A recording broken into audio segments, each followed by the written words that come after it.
Bona tarda. Soc José Alonso, veig algunes cares que han repetit d'altres sessions, per tant, alguns ja sabeu, soc la persona que organitza i dinamitza aquest cicle de refugiats climàtics que organitza Palau Macaya de Fundació La Caixa. Aquesta és la tercera sessió del cicle. A la primera sessió vam parlar sobre el Sahel i el Sahel, Àfrica, tot el que comporta el canvi climàtic de desertificació i rutes migratòries per la zona. La setmana passada vam estar als Andes i vam veure com afecta al territori tota la política extractiva minera que s'està produint a la zona dels Andes. I avui viatjarem a Delhi, a la Índia. Delhi és una de les ciutats més contaminades del planeta, de tot el món. Una de les coses que provoca és que l'aire tòxic no afecta per igual a tothom. No afecta per igual. Molts rics, durant certes èpoques de l'any, persones que tenen possibilitats i diners, o poden col·locar-se purificadors o inclús gent que disposa de molts diners poden marxar de la ciutat i poden fugir fora. Però ens trobem també amb moltes persones, gent amb menys recursos, gent que treballa al carrer, gent que viu al carrer, nens, persones grans, que respiren aquest aire i els enverina dia a dia. Parlarem d'una altra cara de la crisi climàtica, no tant el canvi climàtic entès, sinó la contaminació i tot el que significa com a crisi ambiental. I de què passa quan el dret de poder respirar hi ha unes persones que no el poden tenir. Per parlar sobre aquest tema tenim dos ponents, si podeu pujar. Us els presento mentre pugen. Per una banda està Ethel Sequeira, és metgessa de família i investigadora associada a ICE Global, en la línia de migració i salut. Ella ens situarà i ens parlarà una mica sobre què significa viure i respirar en una ciutat com Delhi i com la contaminació es converteix en una sentència desigual. Podeu seure, si voleu. I després tenim a Lancy Dudem, representant de la Fundació Vicente Ferrer aquí a Espanya, i ell ens ajudarà a entendre una clau fonamental per interpretar aquesta realitat. Com es creuen les classes socials, les castes, en una societat com l'Índia, i l'accés a la salut. Perquè sense entendre això serà molt difícil que puguem entendre el que veurem després a la pel·lícula que projectarem. Molt bé, doncs, si us sembla, comencem. Os llanzaré una pregunta a los dos. Perdón, me voy a pasar al castellano, para conseguir que sea más fluido, a pesar de que Lancy entiende el catalán, perderemos fluidez en la conversación. El smog en Delhi no mata a todos por igual, lo que decía, ¿no? Afecta más a poblaciones desfavorecidas. Pero si os parece, no sé si Ethel o Lancy, ¿qué es el smog? Para que la gente sitúe de que hablamos de algo que saldrá después también en la película. El smog es la nube de contaminación. No sé cuántos de vosotros, lo primero que queremos hacer, Lancy y yo, es trasladaros a la India, ¿no? Y trasladaros a Delhi. Y los que hayáis visitado o hace poco hayáis estado en Delhi, sabéis que hay una nube blanca, ¿no? Que te suena si el pañuelo sale negro. Y eso es esa nube de contaminación. Eso es el smog que se habla de Delhi. Un smog que además muchas veces es estacional, ¿no? No es que esté todo el año, sino que hay estaciones a causa de los monzones, a causa de qué época es en la que el smog está más presente y afecta más a las personas. Especialmente en invierno, ¿no? En diciembre es invierno allí y entonces hemos estado, desde Agra estábamos viajando hacia Delhi y desde Agra empieza nubes, pero cuando vas acercando hacia Delhi, lo ves todo moreno, rojo, ¿no? Casi no ves los coches desde mañana hasta la tarde de la noche. Así que la ciudad está contaminada con el smog y no ves nada, ni a la gente. Los coches tienen que ir con las luces puestas y despacio. Y es peligroso también, ¿no? Claro. Este smog al final es una contaminación que acorta la calidad de vida y el tiempo de vida de las personas, que como decía antes, afecta sobre todo a niños, a la infancia, a personas mayores. Si hablamos de esto, estamos hablando de una crisis de salud pública, estamos hablando de una crisis de derechos humanos, porque no todo el mundo puede enfrentarse igual a esta contaminación. Estamos hablando de las dos cosas a la vez. No son excluyentes, ¿no? Es una crisis de salud pública, claramente, porque afecta de una forma muy clara la salud de las personas, desde los niños, bueno, afecta ya a las embarazadas, es decir, hay niños con más bajo peso al nacer, hay muchas enfermedades que se producen por culpa de esta contaminación, hay muchas enfermedades crónicas que empeoran por esta contaminación y hay muchas otras que aparecen antes por el momento en el que se producen, ¿no? Pero, a la vez, no le pasa a todo el mundo igual. No le pasa porque, en realidad, si fijamos mucho, para salvar al hombre hay que salvar la tierra. Y lo que está ocurriendo en India, cada vez la agricultura es menos, mal pagado. Entonces, ¿qué pasa? Mucha gente empieza a migrar a grandes ciudades. Entonces, cada día hay una inmigración, ¿no? Y mucha gente llega ahí con un sueño para poder trabajar y conseguir vivir. Pero después encuentran con esta situación de smog, ¿no? Están ahí en la calle durmiendo, sin techo, ¿no? Y mucha gente con el frío, con el smog, y sin tener un trabajo, sin comer bien, ¿no? Están muriendo ahí, es como sobrevivir. Y afecta mucho, especialmente afecta mucho no los que están viviendo en una casa, sino mayoría de gente los que están en la calle, ¿no? Los que duermen en la calle no tienen ninguna ayuda, ¿no? Tienen que vivir allí con lo que encuentran, y especialmente mayoría de gente que viajan hacia grandes ciudades, a Delhi, son de castas, bueno, en India, como ya sabéis que hay castas, y después los vulnerables, ¿no? Los intocables, sin derecho, y la gente pobre, y hay gente de casta de alta, pero son pobres. Como no hay trabajo, casi todos van allí a gran ciudad para buscar una vida nueva, pero después se encuentran con esta situación. Y entonces los que sufren más son los intocables, la gente pobre que viven en la calle, ¿no? Y además la planeta o la Tierra, ¿no? Es tal cual como es, ¿no? Lo que pasa es lo que está creando somos nosotros, por nuestros caprichos, ¿no? Además, ahora estamos hablando de el país con más habitantes en la Tierra, ¿no? En el mundo. Ha superado ya a China, creo que son 1.400 y pico millones de habitantes. Una ciudad como Delhi, no sé cuántos habitantes puede tener, ahora mismo no tengo el dato, pero evidentemente es una macrociudad. Por lo tanto, cuando hablamos de personas viviendo en la calle o personas viviendo en el umbral de la pobreza, es muchas las personas que están en esta situación, ¿no? Sí, hay 35 millones y pico de habitantes en Delhi. Y entonces cada vez, bueno, antes la gente decía, por cada familia hay que tener 2 hijos, ¿no? Pero este es un anuncio, es una cosa, bueno, es un sueño, ¿no? Porque la mayoría de gente en India, todo el mundo quiere tener un hijo. Entonces, hasta que no nazca un hijo, intentan tener niños, ¿no? Por eso la población india va creciendo y creciendo. No piensan cómo van a alimentar al niño, la educación o la casa, no piensan nada, solo quieren tener un niño. Porque, aunque estemos en el siglo XXI, India va con dos caminos, ¿no? Uno es la India moderna, la otra es India rural. Y si a mí me preguntas, sí, la India rural es mucho mejor que la India moderna, porque la India moderna cada vez es como caerse en una basura, para deciros. O vives entre la basura, ¿no? Después, cuando veáis la película, veréis que se habla de purificadores de aire, de sistemas de climatización, que al final son un tipo de complementos que solo puede permitirse la gente, ya no que sea rica, sino que tenga casa, ¿no? Poder tener ese purificador, tener esa adaptación climática a través de climatización.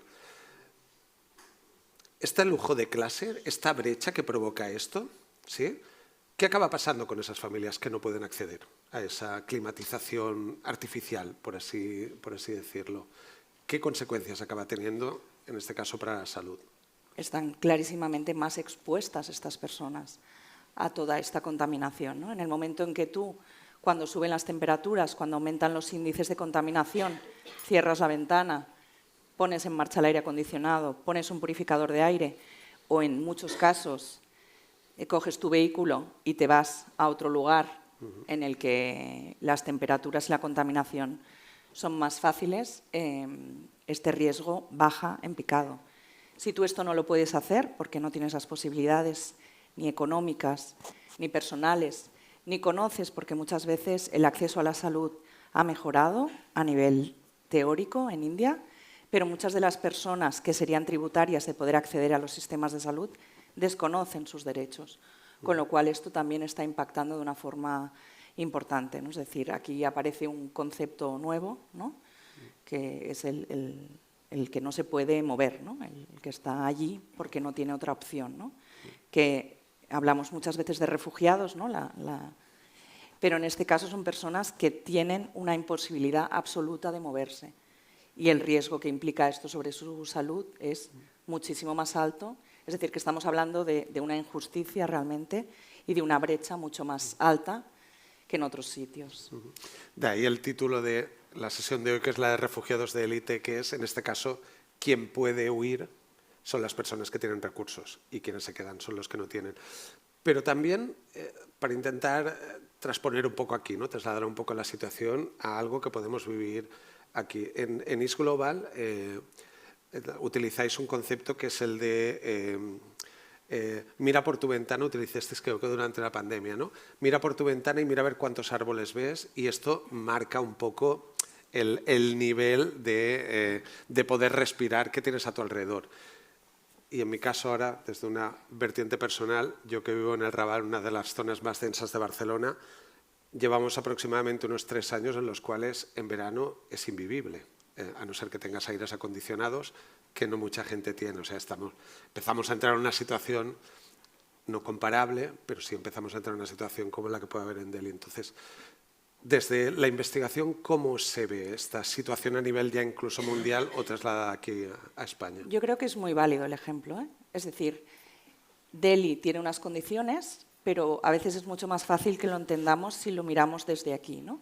Es decir, cuando tú estás mirando qué efectos tiene la contaminación sobre las personas, básicamente, ¿qué es lo que miras? Pues miras la contaminación que hay en el aire, las partículas que hay, el ruido. Pensad que el ruido hace un efecto sobre la salud muy importante. La cantidad de espacios verdes, ¿no? De naturaleza, azules, de agua, grises, de sombras. La posibilidad de practicar ejercicio físico, ¿no? el tener espacios. Y esto se ha investigado en nuestra ciudad, en la ciudad de Barcelona. Se hizo el estudio en los patios de escolares.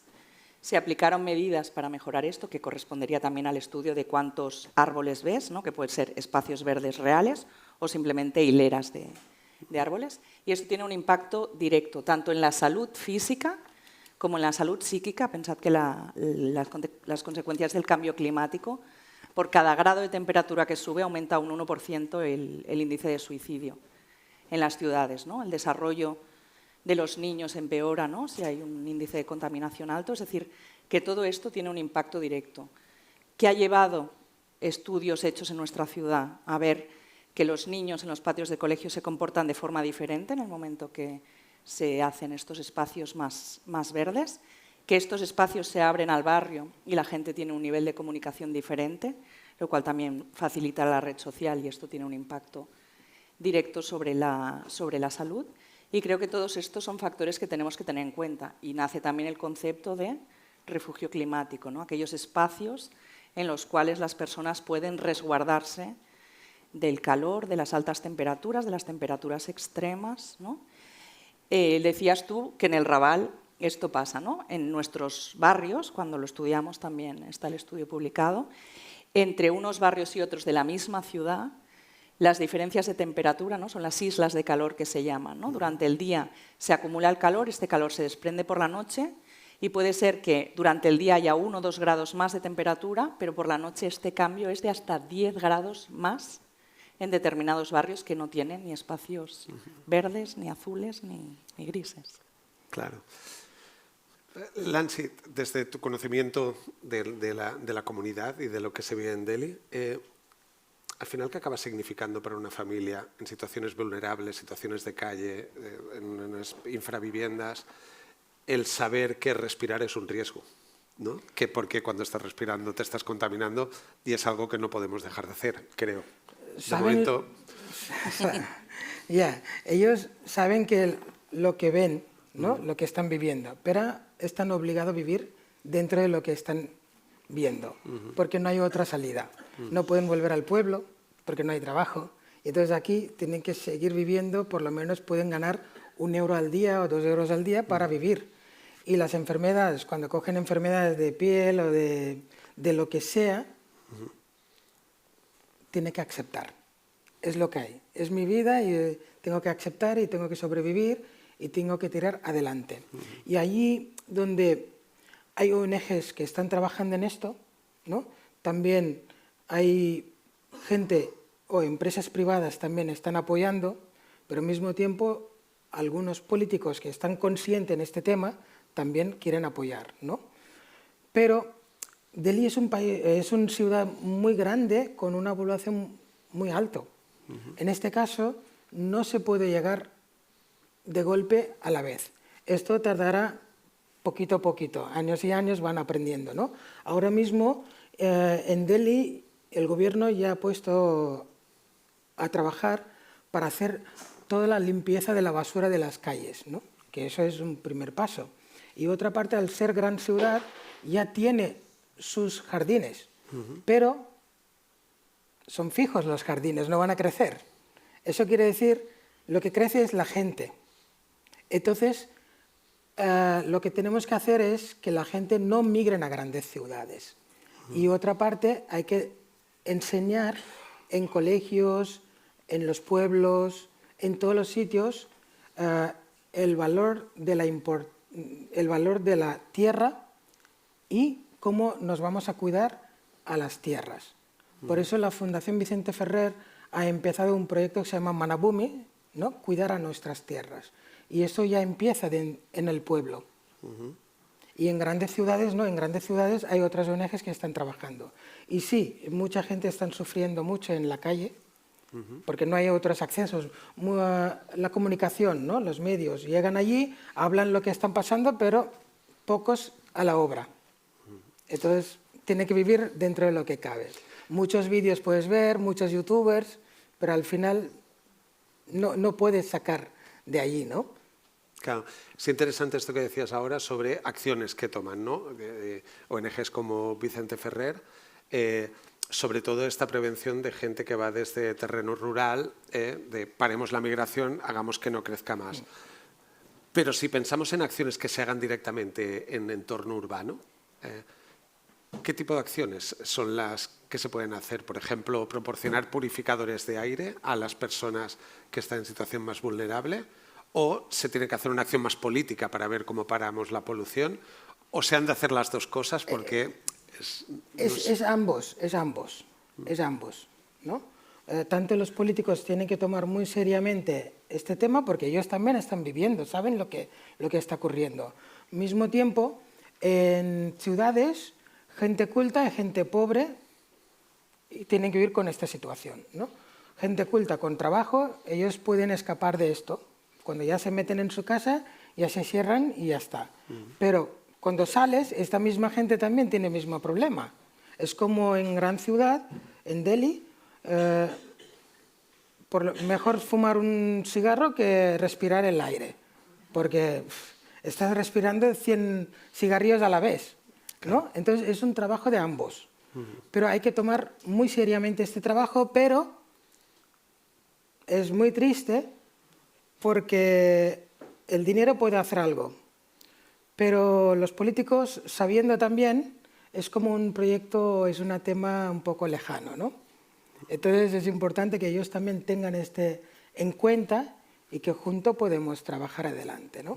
A ver, no podemos dar una máquina de purificador de aire a cada persona, pero sí que podemos poner a la acción en la ciudad, ¿no? En diferentes sitios, espacios, los coches, ejemplo, cada persona tiene un coche. Antes era difícil de ver coches en India y ahora es cada paso, no puedes mover en Delhi, no puedes mover. Si quieres correr, ¿cómo se dice? ¿Correr? No. Sí. Tirar adelante 100 metros, tiene que tardar 10 minutos o 15 minutos. En coche, ¿no? En coche. Los atascos es que atascos de coches es muchísimo. Coche, moto, todo es... Además, hay que pensar que ¿por qué está ocurriendo en grandes ciudades o en India? Porque para que los europeos, o fuera de la India, los europeos vivan bien. Porque la mayoría basura de Europa llegan a la India. Entonces, cuando llega a la India, estas basuras se reparten, algunos se queman, ¿no? Después las grandes empresas de coches o de motos, lo que sea, están montando en India, porque mano de obra es barata. Pero uno está ganando dinero a la costa de la salud de otros, porque mano de obra es barata. Esto que comentas, yo creo que es algo que ya hemos visto en las sesiones anteriores, que es esta comunicación muy directa sobre los problemas de clima o ambientales en países del sur global, muchas veces provocados o producidos por el extractivismo o por la producción que tiene el norte. Cuando lo vemos desde ahí, esos patrones globales de producción que acaban contaminando otras zonas, hay una parte que también nos incumbe a nosotros de esa contaminación de Delhi. ¿Cómo se conecta? ¿Cómo podemos conectar esa salud pulmonar de una persona en Delhi con nuestras demandas de consumo? ¿Hay algo posible y real a hacer en este sentido? Hay miles de cosas que hacer. Pues adelante. Respecto a esto, ¿no? La salud el humo, el smog que llega a los pulmones del niño, llegan por una serie de cosas, ¿no? Lo que decía Lansi, hay un montón de coches, que esto pasa porque se hagan políticas urbanísticas, ¿no? Que disminuyan el uso del coche, ¿no? Se facilite el transporte público. De hecho, el transporte activo es el que se tiene que facilitar. Las personas tendrían que poder andar, ir en bicicleta para llegar a los sitios, cosa que en Delhi es ahora mismo ciencia ficción, ¿no? Las personas no tienen que estar coleccionadas en aquellos sitios en los que los índices de contaminación son más altos. Es decir, hay que favorecer que estas personas estén en otros sitios.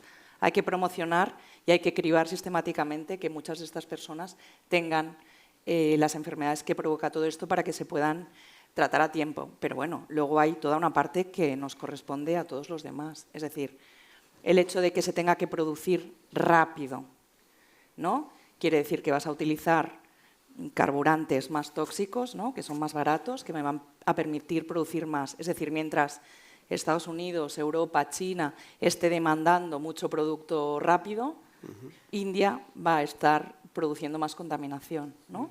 Mientras no se facilite el transporte, la contaminación va a ser más alta, ¿no? Hay muchas acciones que dependen absolutamente de las políticas globales, que esto no es un problema local desde ningún punto de vista.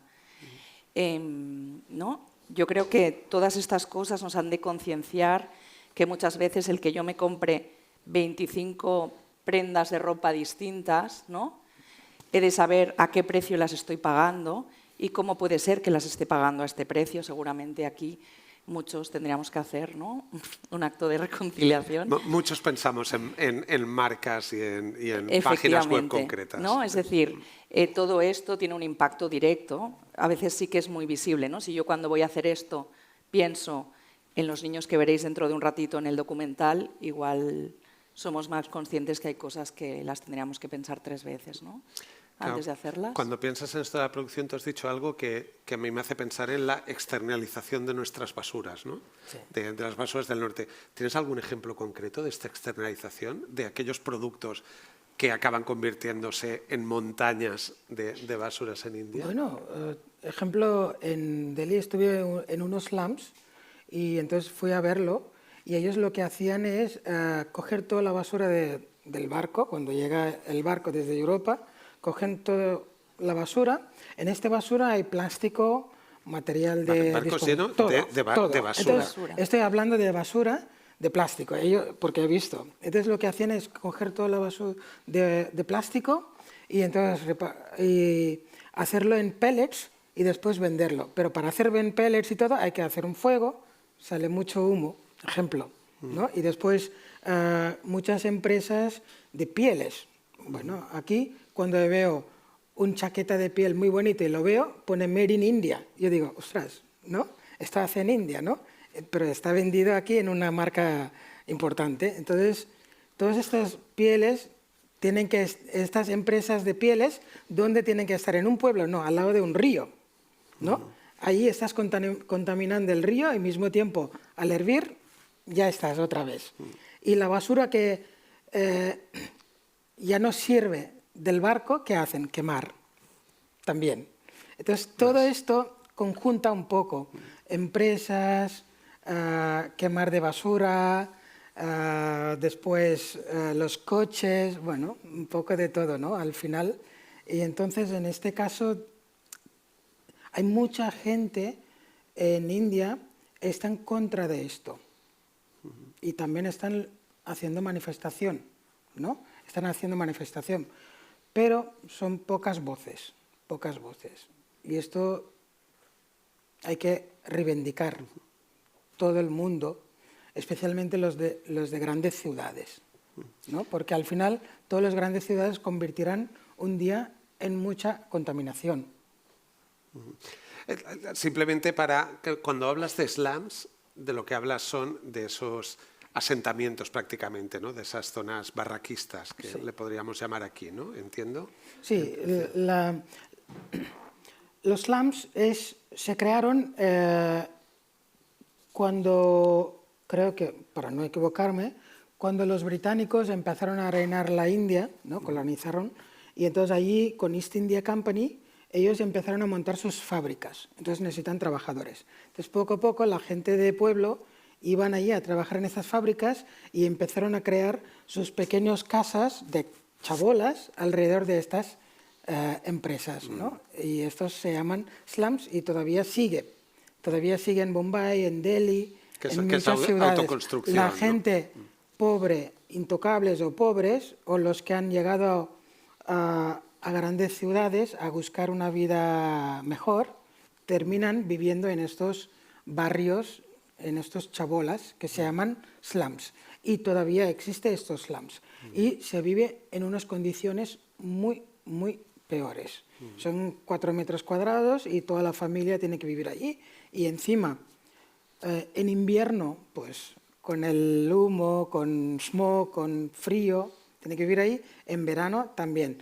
En invierno hace mucho frío y en verano hace mucha calor. Por ejemplo, ayer un amigo me dice, Lansi, en India ya está empezando, bueno, ha llegado antes el verano, así que quiero irme a alguna ciudad que tenga frío. Eso puede escapar el que tiene dinero. El que no, es un sueño y tiene que aguantar todo esto, ¿no?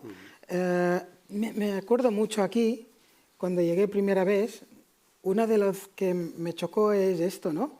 Yo me fui a casa de mi suegra y después desde arriba veía una planta o un árbol. Yo digo, ostras, normalmente para la persona el árbol tiene que ser alto. Pero aquí el árbol ha hecho pequeño y el edificio ha crecido, ¿no? Más alto que el árbol. Y eso quiere decir que está muy bien. Está enseñando que cómo estamos destrozando a la naturaleza, nosotros mismos con propias manos, ¿no? Está muy claro aquí. Como ya sabéis que India, aunque está caminando con coches, con modernidad, con iPhone, sigue atrapado en la espiritualidad, en religión, ¿no? Entonces, como un indio, con el tema de espiritualidad, hablando como espiritualidad o religión, ¿no? Nosotros, mayoría de cosas, intentamos explicar como Dios, ¿no? Cualquier cosa, Dios o demonio. No podemos poner unas palabras directas porque no van a entender. En este caso, lo que decimos nosotros es, el hombre, ¿de qué vive? Vive de la comida. Comemos y vivimos. ¿Y la comida de qué depende? Depende de las lluvias. ¿Y la lluvia de qué depende? Depende del Dios de lluvia. ¿Y el Dios de lluvia de qué depende? Depende del hombre. Si nosotros mismos, si hacemos bien las cosas, y el clima y la naturaleza, todo, seguirá bien. Como nosotros mismos ya estamos destrozando, el clima también está funcionando como tiene que funcionar. Así que la tierra, la naturaleza es tal cual como es. Somos nosotros los que estamos destrozando. Creo que un poco lo que dices, y estoy de acuerdo contigo, es que al final depende de nosotros. Si depende de nosotros, ya habéis dicho algunas cosas que se podrían hacer, algún tipo de políticas y tal, pero sí que me gustaría preguntaros a los dos, por un lado, a nivel internacional, ¿sí? Ya no solo de las políticas que se hagan en la India, ¿qué debería cambiar? ¿Qué deberíamos cambiar nosotros? Y luego, Lancy, también creo que es interesante si conoces ejemplos de movimientos sociales que se estén creando, ¿sí? que se están dando en la India para intentar luchar contra esta situación. Que no sé, contestad los dos, ¿quién prefiere? Bueno, uno mismo, primero la fundación mismo ya ha empezado, porque el COVID ya ha despertado a mucha gente el COVID, ¿no? En diferentes maneras, y uno de estos es cuidar a nuestra tierra. Por eso empezamos este proyecto en 2001, Manabhumi, nuestra tierra. Y entonces, dentro de la fundación, en estos 3.500 pueblos donde estamos trabajando, ya hemos empezado en estos 3.000 pueblos, cómo hay que separar la basura, ¿no? Y qué cultivos hay que hacer, qué es lo que hay que comer, también dormir, ejercicios, todo incluye tu bienestar de tu salud, ¿no? Especialmente en Manabhumi intentamos enseñar en colegios y una vez al mes se hace una reunión en los pueblos cómo hay que limpiar el pueblo entero, porque mayoría de gente en India, especialmente en India rural, lo que hacen es yo limpio delante de mi casa y lo saco la basura y pongo al lado del vecino. No llevo a un sitio, a un vertedero y quemarlo, no, lo dejo ahí mismo. Y allí mismo ya crea un poco moscas, mosquitos, todo, ¿no? Entonces, eso es uno de los que intentamos que la gente con pequeñas cosas vayan aprendiendo poco a poco, ¿no? Y después, mucha gente en los pueblos lo que hacen es coger todas las hojas o lo que sea, ¿no? Y quemarse. En vez de quemarse, hacerlo el compost, ¿no? Entonces, poco a poco vamos haciendo en los pueblos. Si en los pueblos sí hay vida, la gente no necesita migrar a grandes ciudades. Como no hay vida, se migran a grandes ciudades. Por eso la Fundación Vicente Ferrer lleva 55 años trabajando y intentando que la migración pare, que no vayan a grandes ciudades, que estén en los pueblos y que trabajen en sus propias tierras y tengan una salud mejor, ¿no? Y que pueden dar educación a los hijos. ¿Y en las ciudades qué movimientos se dan? ¿Qué tipo de...? Hablo de movimientos sociales, ¿no? Al final, personas que estén afectadas por la situación y que empiezan a organizarse. ¿Esto se está dando, esa parte de ecologismo activo? Sí. ¿Qué ejemplos conoces? ¿Qué Hay situaciones dos tipos. Uno es nivel universitarios. Los universitarios, los jóvenes, están muy conscientes en este tema, cada vez más en grandes ciudades, en Delhi. Y otra parte, los voluntarios que llegan desde Europa o desde Estados Unidos o diferentes países que llegan para trabajar con ONGs y con los jóvenes. Entonces, es una manera de trabajar juntos para poder enseñar, intentarlo, ¿no? ¿Qué es la limpieza? Para mí, bueno, hace 2 días llegó un indio, un amigo mío desde India, y me dice, aquí, qué limpio es Lancy, qué limpio es aquí Barcelona, todo es limpio, se respira bien, ¿no? Para él es limpio, para vosotros no, pero para él, comparando con la India, es limpio. Ostras, eso a ver si llega en India también. En grandes ciudades la gente aprendan, ¿no? Pero aquí también hay mucho por hacer. Pero para él ya es limpio. Ojalá consigamos, aunque sea este 5%, ¿no? O 10%, ¿no? En India, ¿no? Pero en India sí, ya están conscientes en grandes ciudades, especialmente gente que tiene estudios. Y hay movimiento, hay ONGs que están trabajando. Y para una organización como Is Global, ¿sí? ¿Qué líneas políticas se proponen para poner en marcha? ¿Sí? Un poco, ¿cuáles son esas medidas sanitarias, urbanísticas, industriales que son urgentes, que deberíamos ya empezar a nivel político a aplicar?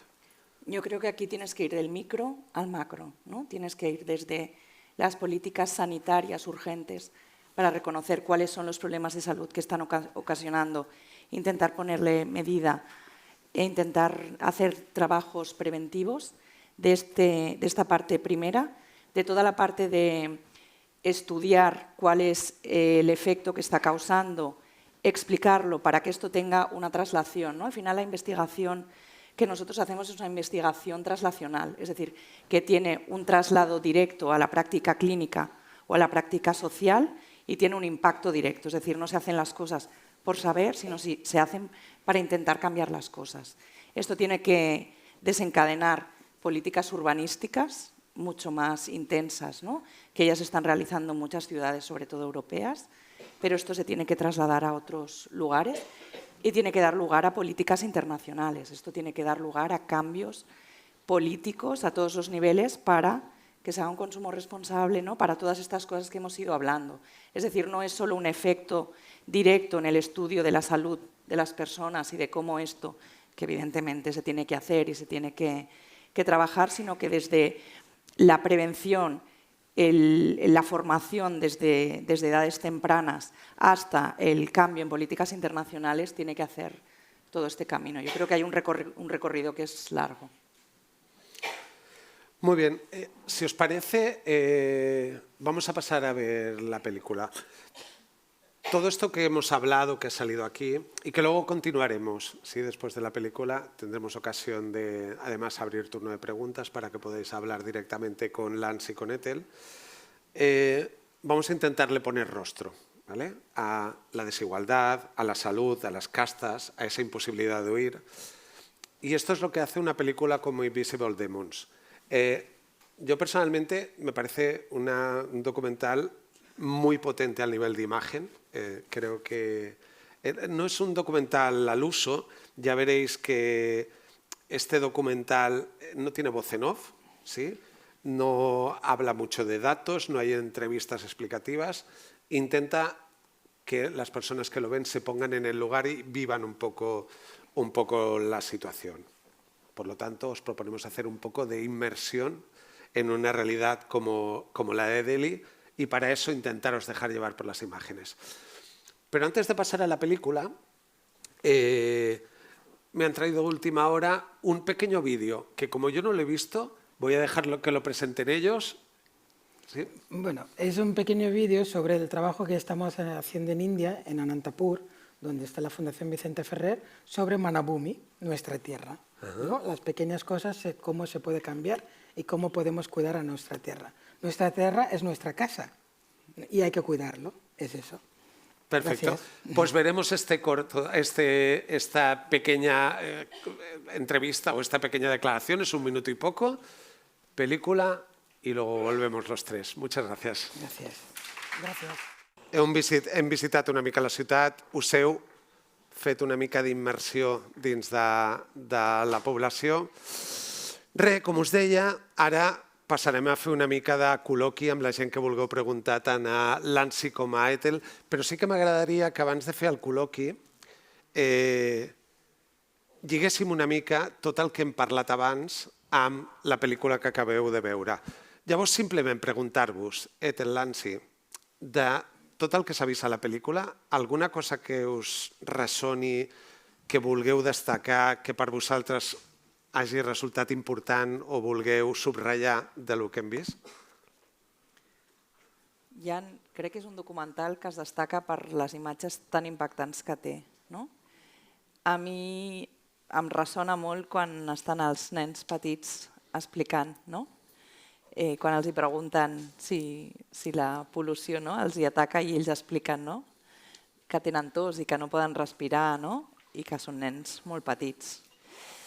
M'impressiona molt això i després m'impressiona una cosa més a títol personal, i és que la meva filla es diu Yamuna, que és el riu que heu vist, és el riu de l'amor, la història és molt bucòlica, i quan vaig veure la imatge al documental del riu ple d'aquella escuma se'm va trencar el cor, no? O sigui, va ser allò de dir, ostres, mi río maravilloso.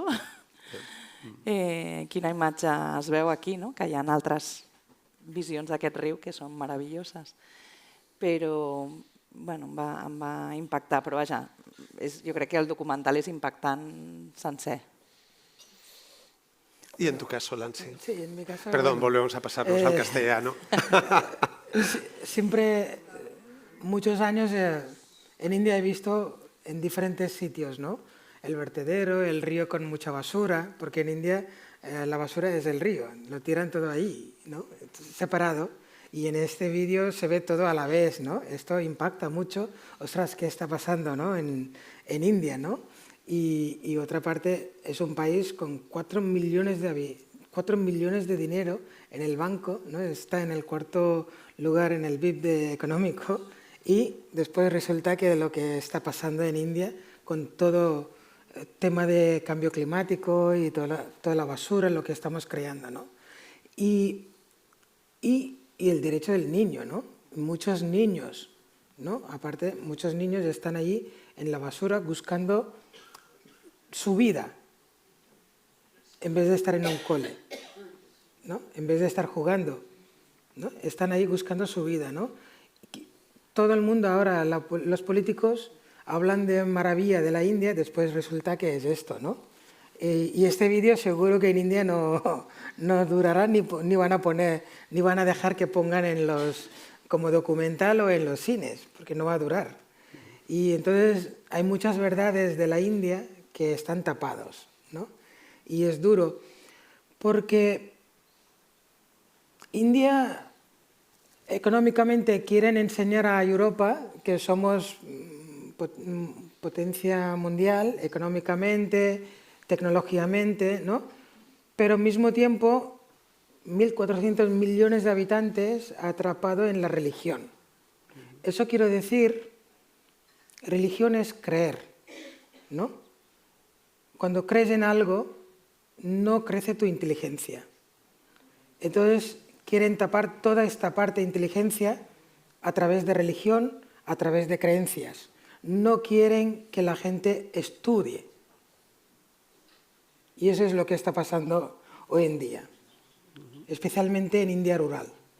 Y es importante que la gente estudie y que sepan las cosas. Molt bé.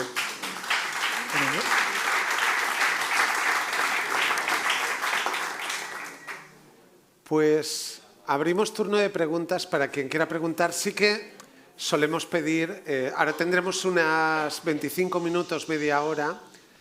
Intentad hacer preguntas un poco cortas, ¿sí? No nos alarguemos mucho para que pueda participar el máximo de gente posible.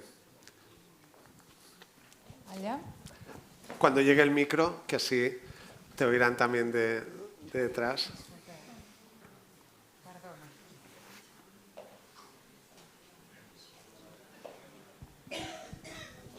Sí, ¿y no se podría construir depuradoras para todas las fábricas con el sindicalismo y la lucha de clases? ¿Depuradoras? Sí, se podría construir. Si se podrían, sí, para acabar de... Has dicho, si no se podrían construir depuradoras para... Toda fábrica que haya que contamine. O sea, colocar depuradoras en todas las fábricas y todos los contaminantes que hubiesen que hay en la zona, en Delhi. El sindicalismo y la lucha de clases. ¿Ok? A ver, para mí, más que construir depuradoras, es mejor traer conciencia en las personas, ¿no? Normalmente, la conciencia del hombre tiene que crear la situación, pero hoy en día la situación está creando la conciencia del hombre. Entonces, construyendo depuradoras costará mucho dinero, ¿y dónde vamos a poner? ¿Solo en Delhi? No, hay muchas ciudades y en muchas empresas, y cada vez será más y más. Entonces, no es una solución, pero no es una solución permanente. La solución permanente es que, como en Europa, ¿no? Para nosotros, los ríos en Europa, ostras, qué limpio. Y habéis visto, en India los ríos son sagrados, pero son basura, ¿no? Es mejor concienciar más desde pequeño a los niños, ¿no? Para que cuidemos nuestra tierra, nuestro país, nuestra ciudad, nuestro entorno, que eso es más importante. Yo cuando voy a la India cuando cojo un caramelo y el papel me lo pongo en el bolsillo, los amigos me ríen de mí. Ríen de mí. ¿Por qué no lo tiras? ¿No? Ah, no, déjalo, porque ya llevo 25 años. Algo me ha pegado, cosas de aquí, ¿no? Entonces se ríen de mí. No, tienes que guardar. No, déjalo ahí, ya ves, toda la basura. Bueno, tú harás, pero yo no voy a hacer. Así empiezan las cosas. Por eso la Fundación ha empezado mucho en los pueblos, en los colegios, con los niños, ¿no? Poco a poco vamos en grandes ciudades, hay otra gente que van trabajando. No sé si compartís, la audiencia, la sonrisa que se me ha puesto cuando ha dicho no como aquí que los ríos están limpios. Para los indios, sí, bueno, comparando ya veis. Antes lo decías también con la ciudad está limpia. ¿No? Al final aunque después tiene sus historias. Es una ¿no? comparativa. Gracias por la pregunta. ¿Sí? ¿Alguna persona más? Sí, luego hay un par más por aquí. Vale. Hola, buenas.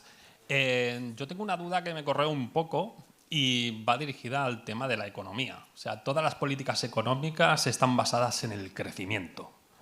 Entonces, para crecer tenemos que consumir más, para producir más tenemos que gastar más energía, más recursos, y todo esto lo vamos a traspolar a... Vamos a producir más barato, vamos a la India, vamos a China. ¿No es un poco un pensamiento hipócrita por nuestra parte? ¿No estamos fracasando como sociedad? ¿No nos estamos haciendo trampas al solitario? Estamos fracasando absolutamente como sociedad global, ¿no? Hablamos mucho de la globalización, pero luego la globalización la aplicamos a los campos que más nos interesan, ¿no? Y este seguramente no es uno. Es decir, que el consumo sea mucho, rápido, nos interesa mucho a todos, y que tenga sus repercusiones en el pulmón de un niño de Delhi nos interesa poco, o ni siquiera nos interesa, o ni siquiera somos conscientes de ello, ¿no? Yo creo que la magia de este documental es que muchas veces cuando vayamos a hacer muchas cosas ahora, nuestro cerebro nos devolverá esta imagen, ¿no? Es decir, el problema es lo que decíamos, ¿no? Que pensamos en global, pero actuamos en local, y entonces ese pensamiento muchas veces nos desborda, y que a veces, ¿no? Cuando tú estás pues, en un plan más relajado y más de consumo, no eres capaz de hacer esta abstracción y de darte cuenta de que esto es así, ¿no? Y luego está el mercado este tan enorme de personas en India, ¿no? Que realmente tienen que hacer un trabajo, ¿no? Y entonces ese trabajo muchas veces es un trabajo muy precarizado, porque si no lo haces tú, lo hace otro, y son muchos, ¿no? Y entonces eso también te lleva a esta situación. Pero yo creo que una de las lecciones de hoy es que realmente esto no es una responsabilidad única ni de un país ni de una persona, sino que es un tema de una sociedad mundial, de políticas mundiales, pero de acciones individuales. O sea, aquí todos podemos sacar enseñanzas para cada uno. Es decir, los gobiernos han de hacer muchas cosas, la India tiene que hacer muchas cosas, pero cada uno de nosotros tenemos que hacer muchas cosas. Sí, había por aquí...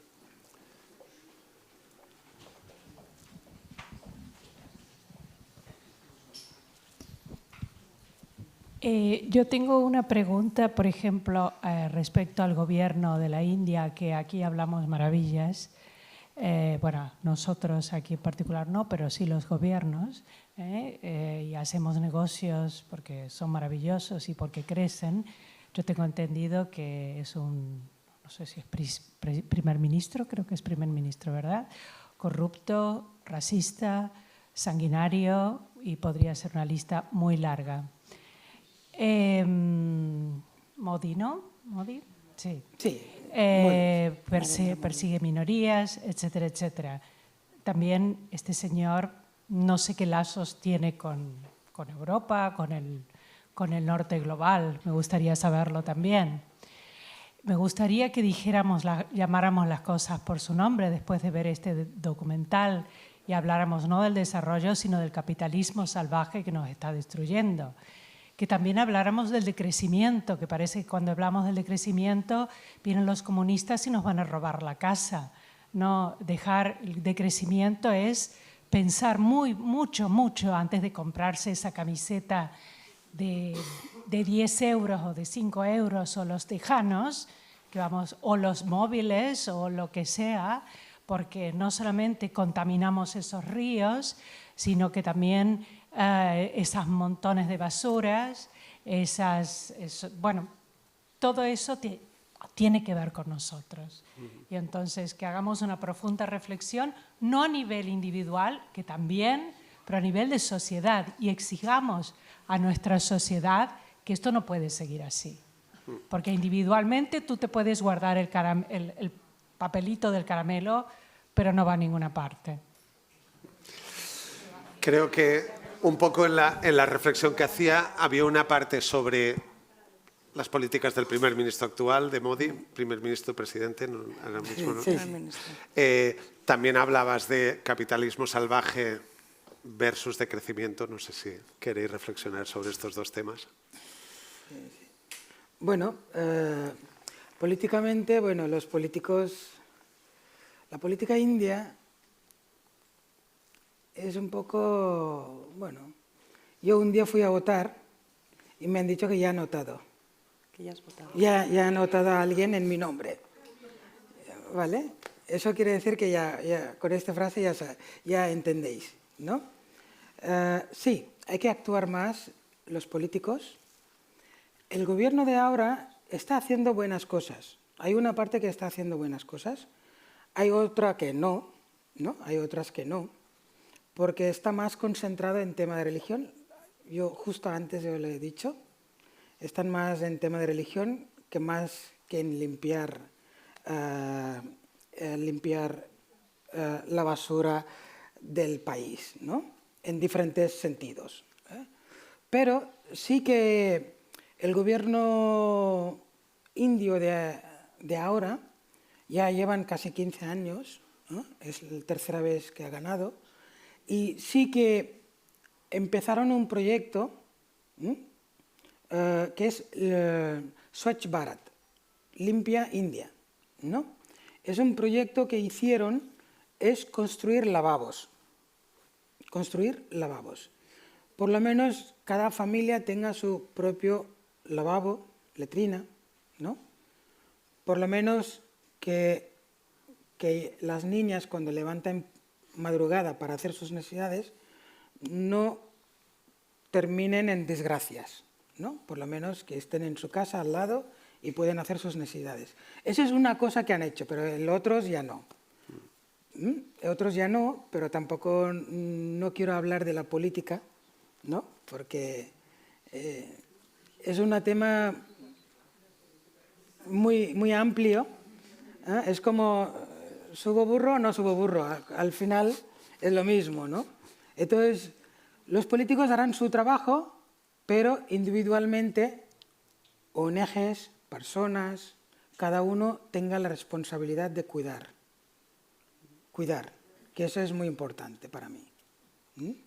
La política en India es totalmente diferente, no como en Europa, ¿no? Que puedes levantar la voz y explicar lo que tú quieres, pero en India no. Lansi ha dicho antes, no sé si os habéis fijado, que la India se mueve a 2 velocidades, ¿no? Él comparaba la India moderna con la India rural. Aquí también tenemos esta comparación, ¿no? Yo creo que se tiene que hablar de la política de India, pero no como la política de India de forma aislada, sino de la política de India en un contexto mundial de muchos líderes al estilo Modi, ¿no? Puedo decir nombres, el primero que os viene a la cabeza se llama Trump, ¿no? Yo sí que creo que los tenemos que nombrar y creo que tenemos que levantar la voz y creo que igual que no es lo mismo no ser racista que ser antirracista, no, es fundamental ser anticapitalista. Me da igual si te llamas comunista, si te llamas socialista. Ahora mismo no sé qué quiere decir ser socialista tampoco. Pero yo creo que sí que nos hemos de posicionar, ¿no? Yo siempre he querido ser, ¿no? Yo soy médica, soy científica, soy de ciencias, ¿no? Dejarme en paz. Pero con el paso de los años me doy cuenta que no puede ser. Es decir, que si yo no me posiciono esa falta de posición tiene unas repercusiones que ahora mismo son dantescas. Cuando preparábamos esta reunión no hemos entrado en este tema porque no sale en el documental, ¿no? Pero en estas dos velocidades a las que se mueve India, India es un país con una tecnología puntera, ¿no? Que ha llegado a la Luna, ¿no? Pero luego tiene una cantidad de personas por debajo del índice de pobreza brutal, ¿no? Entonces eso es difícil de sobrellevar. El primer ministro no lo quiere contemplar, con lo cual considera que es un país que no está dentro de los países pobres, con lo cual entre las ayudas que rechaza y las que se recortan, porque se están recortando, hay otro informe de East Global que os animo mucho a leer, ¿no? Pero está contabilizado en número de muertes la bajada en ayudas para el desarrollo de aquí al 2030, y estamos en el 2026.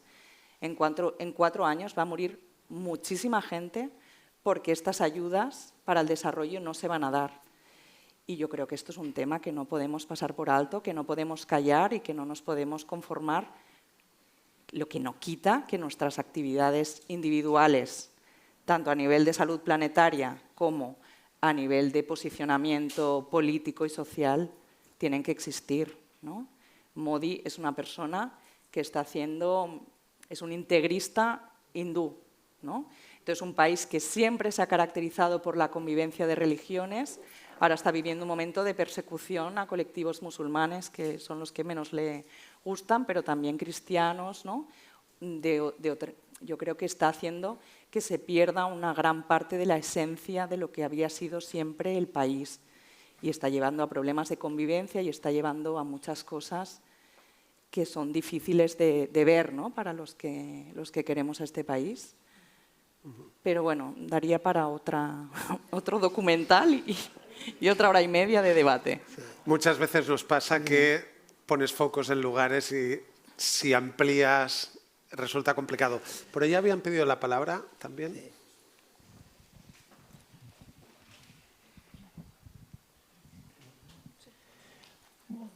Buenas tardes. Voy a hacer una pregunta pensando en los que estamos sentados aquí. Después de este documental profundamente incómodo para muchos de nosotros, vamos a salir por la puerta del Palau Macaya y vamos a decir, voy a cambiar algo, voy a ser diferente, voy a actuar de una forma diferente. Antes Lancy hablaba de la conciencia, de lo importante de la conciencia, ¿no? ¿Hasta qué punto, recordáis esta campaña de MediaMarkt de yo no soy tonto? ¿Hasta qué punto yo voy a ser el tonto que voy a cambiar y los otros no van a cambiar y por lo tanto yo tampoco cambiaré al final porque nadie va a cambiar, por lo tanto esto va a seguir igual, ¿no? ¿Cómo luchar contra esto, ¿no? Esta sensación de no, yo este año no voy a poner el aire acondicionado en casa y lo pondré al final? Este año no voy a ver la Fórmula 1 porque esto de los neumáticos tal, no, y al final veré la Fórmula 1, ¿no? Yo no soy tonto. ¿Cómo luchar contra esta sensación? Gracias. Merci. Bueno, más o menos he entendido un poquito la pregunta. A ver, hemos trabajado, hemos estudiado soñando para ser algo, ¿no? Y después, una vez ya somos algo, queremos ganar bien, porque queremos ganar bien para tener una vida cómoda, ¿no? Entonces, yo no digo que no tenéis que tenerlo, ni apagar, ni nada. Podemos hacer tal cual lo que queremos hacer, pero estando un poco de conciencia, ¿qué estamos haciendo? Simplemente, podemos encender el aire acondicionado, podemos comprar, pero ¿en qué cierta punta, ¿no? Ejemplo, simplemente me ha dicho hace unos meses, Ethel, bueno, ahora está de moda de no lavar ropa, no cambiar la ropa cada día. Eso quiere decir que llevar camisa, si no está sucio, llevar 2 días, 3 días. Es un gesto muy simple, ¿no? Entonces, podemos seguir lo mismo, pero un pequeño cambio. En vez de lavar cada día, pues 3 días usarlo como tejano, ¿no? Y después lavarlo, ¿no? Y si realmente estás sufriendo y hace mucha calor, pues encendemos un rato hasta que quite el alivio y ya está. Después, ¿no? Sí, será importante esto ponerlo en marcha en invierno. En verano, En invierno. en verano en ola de calor, ¿no? por los demás más que nada. Sí, Perdón. y otra parte, A ver, yo siempre digo que, oye, no compres malas calidades, sino cómpralo buena calidad, porque es importante cuidar a tu cuerpo. Cuidar a tu cuerpo, a tu mente, ¿no? A tu corazón. Significa, no voy a comprar bambas de 10 euros de mala calidad, por lo menos porque es importante, la vida está en los pies, ¿no? Y los ojos no voy a comprar unas gafas de malas calidades, porque es tu vida, es tus ojos, ¿no? Quieres buena calidad. Hemos luchado para tener una buena calidad de vida. Pero al mismo tiempo, al otro lado, hay niños que no tienen ni este derecho, y hay muchas ONGs, muchas personas que están apoyando para que estos niños por lo menos tengan este mínimo derecho, ¿no? Entonces tenemos que estar conscientes, pues vale, yo hago estos pequeños recortes y voy a ayudar a otros para que otros puedan tener una vida mejor que aquí, ¿no? Y luego está, es un acto sí, simple. está la parte de yo no soy tonto, ¿eh? Yo no soy tonto, pero como los otros sí que son tontos, ¿no? Yo soy el único que soy tonto y entonces no sirve para nada si todos pasamos a este pensamiento a decirle adiós al mundo, porque se ha acabado, ¿eh? Cada vez hay más gente posicionado ¿no? En el yo no pienso, yo no hago, yo hago lo que me da la gana y vivo para mi ombligo. Si nos instalamos todos en esta posición, yo personalmente creo que entonces sí que seremos tontos. Sí. Y mi hija, ejemplo, yo me pongo nervioso con tema de agua. Cada uno tiene su preferencia, ¿no? Para mí, en 2001, el cambio climático no era importancia, porque es algo más. Uno que está muriendo de hambre, no entra la filosofía ni Dios ni el cambio climático. Lo que entra es trabajar, ganar dinero y comer y vivir. Y es lo que entra para él. En 2001 para mí no era importancia, pero hoy en día sí, es importante. La Fundación en 2001 trabajaba en otros temas y ahora estamos trabajando en cambio climático porque ahora es necesario. Porque eso no solo afecta a mí, ¿no? O al otro, sino afecta globalmente. Y no solo yo, bueno, me da igual, me siento en sofá y ya no me pienso. No, tenemos que levantar para mí, para el futuro también, por lo que es. Por eso muchos han sacrificado sus vidas, por eso India ha tenido la independencia. En España, en Cataluña también han luchado mucho por la democracia, han perdido muchas vidas, ¿no? Entonces, cada uno hay que tener estas pequeñas luchas contigo mismo para mejorar al exterior. No sé si habéis entendido. Sí, sí. Ponen cara de que sí, Lancy. Yo voy a hacer dos preguntas, pero muy concretas. El río, que va tan sucio, ¿no se puede desvincular lo que es río, suciedad, de lo que es religión? No creo que ninguna religión diga que hay que echar la basura al río o la polución. Y la otra pregunta sería, cuando has dicho que es mejor que no estudien, supongo que son las clases inferiores, para que no piensen, pero las clases altas son las que tienen toda la informática, o sea, no sé, están súper cualificadas y para temas y para trabajos muy punteros. Ya está. Por un lado, el río está... La pregunta, la religión en ningún momento dice que ensucies el río. No he entendido la pregunta. ¿Por qué está tan sucio? Porque se vierten, pero no por... O sea, al río vierten un montón de contaminantes, pero no tiene nada que ver con la religión. Es decir, ese río es un río sagrado y habéis visto imágenes, ¿no? Que es la diosa va al río y la gente se baña en el río, hace las abluciones en el río y el río está sucio, pero no por la religión, sino que el río está sucio porque se están... Todos los ríos en India, mayoría ríos, tienen nombres de las diosas, Río Ganges, río Yamuna. Río Ganges es muy sagrado para los hindús, pero allí terminan los cuerpos, las cenizas, la basura, ¿no? Es un río muy largo, muy largo. Entonces hay pequeños canales de las empresas que van juntando a estos ríos, entonces van contaminando. Al final, el río, en vez de ser puro, sagrado, ¿no? Está con agua sucia, en agua sucia. El río Yamuna, hace tiempo que ya no es un río Yamuna, es agua de cloacas de Delhi, que pasa por Agra. Entonces, es esto, ¿no? Todo el mundo es contradictorias en India, muchas veces es contradictorias. Es sagrado, pero después la basura tiran allí. Es sagrado, la propia diosa le tiran allí, ¿no? Ejemplo, la vaca es sagrada, pero es el tercer país que vende más carne de vaca, ¿no? Las diosas de India, ejemplo, la diosa de dinero es una mujer, Lakshmi, ¿no?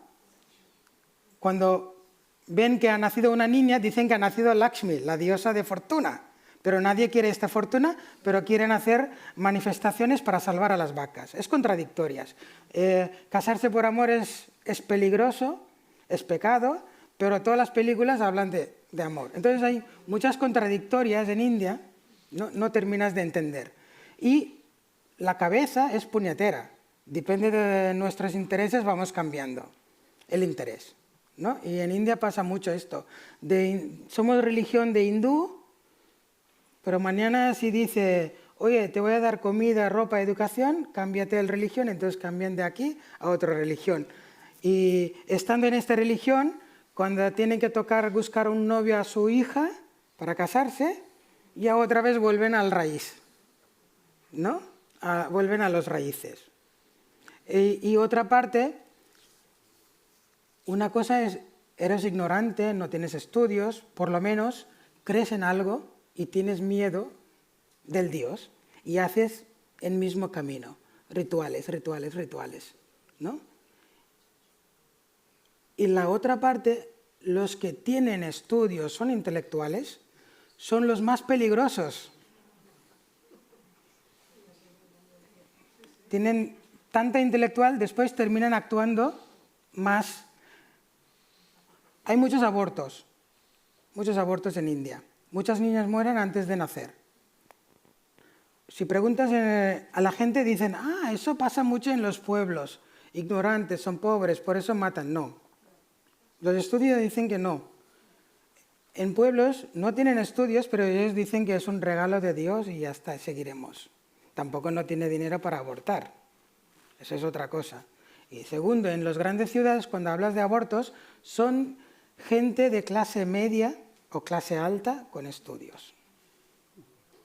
Entonces, a veces la educación ayuda, pero la educación tiene tanto, después tienes esta parte del ego que atrapa tu religión, tu casta, tu económico, que no quieres compartir con otro.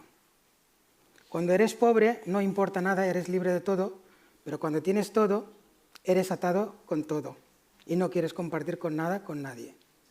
Esos son dos tipos. Puede que yo equivoque, pero esas son las cosas que hay, ¿no?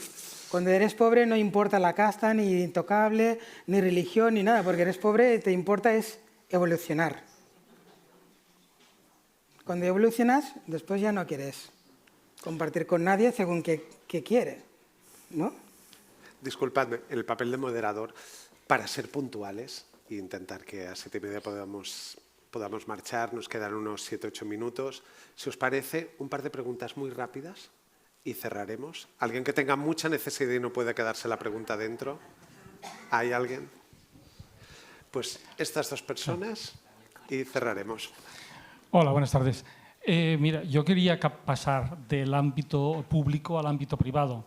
Entonces, ese río y esa cloaca o esa tubería de agua negra viene de una fábrica. Y esa fábrica posiblemente está fabricando para empresas occidentales. A mí me gustaría tener una lista de las empresas sucias, de las marcas sucias, y dado que estamos en la Fundación La Caixa, pues de fondos sucios también, ¿no? ¿Para cuándo todo esto, ¿no? Bueno, tú mismo. No lo sé, yo no lo sé. ¿Qué es la pregunta? Sí. No, lo que al final lo que plantea es, en Occidente podemos poner nombre a estas personas que están contaminando, y aquí sí que puedo decir que por lo menos una iniciativa que conozco es la iniciativa que tomó hace tiempo Intermón. Intermón, una de las cosas que ha hecho es, en muchas empresas que están fabricando en países del sur global, poner una pequeña parte económica en esa empresa para hacerse accionistas y poder acceder a las reuniones de accionistas y entonces poder ahí intervenir. Pero es cierto que hay esa complejidad de poner nombres y apellidos a quienes están provocando esta situación. A veces es posible saberlo, a veces es bastante opaco. Bueno, justo ahora hemos hablado de este tema, globalización, ¿no? Sí, pero En nosotros globalización tampoco tenemos hay una parte estos buena nombres. y hay otra parte, es lo que está pasando, ¿no? La parte buena, bueno, ya sabemos, y la parte mala también, hoy hemos descubierto, ¿no?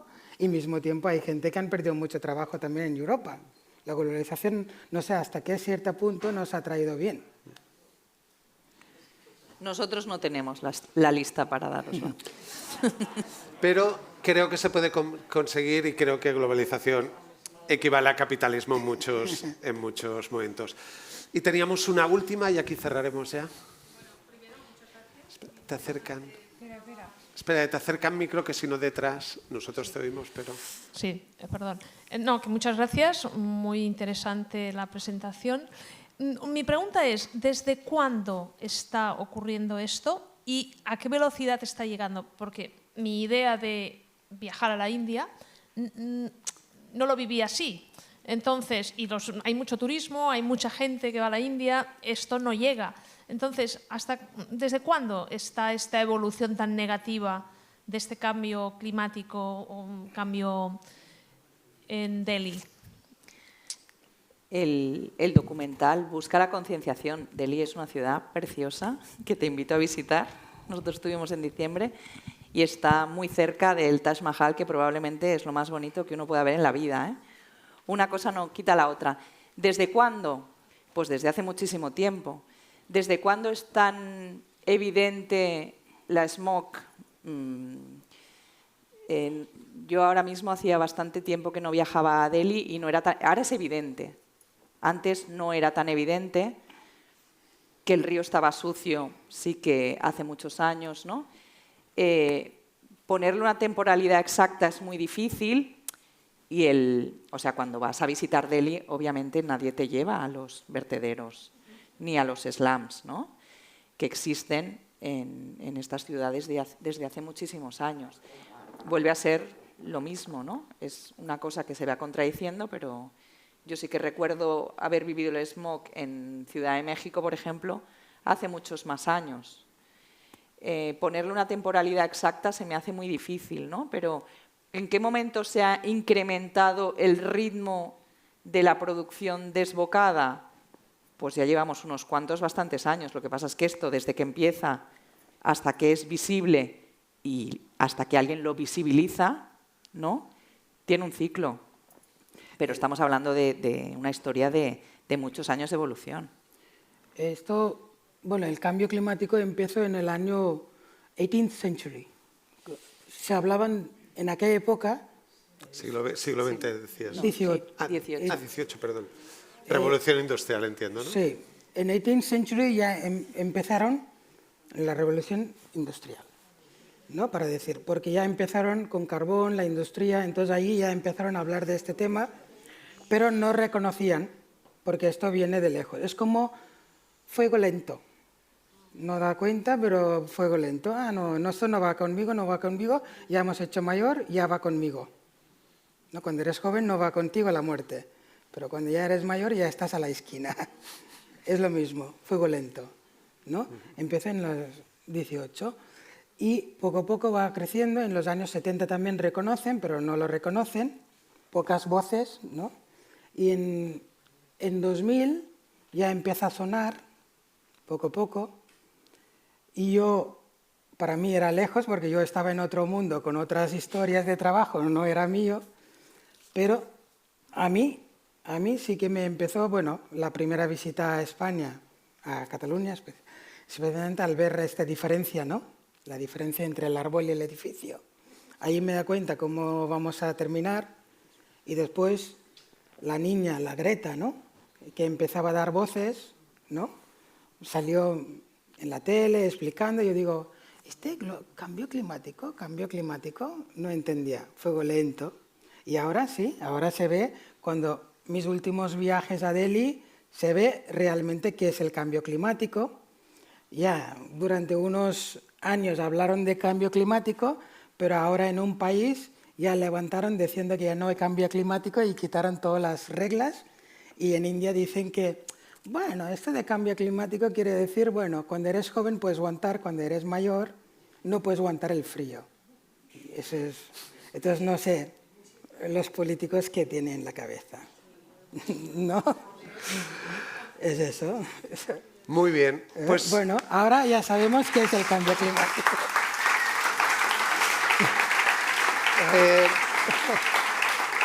Para respetar el horario, sí que, permitidme el momento publi, el viernes que viene cerramos el ciclo. Hacemos la última sesión y hablaremos, quizás no de estos temas económicos que salían antes, pero sí que hablaremos sobre la figura de refugiados climáticos y hablaremos de aspectos vinculados a todo lo que significa jurídicamente esto y proyectaremos una película que se llama Mariposas Negras que creo que os puede encantar y gustar mucho.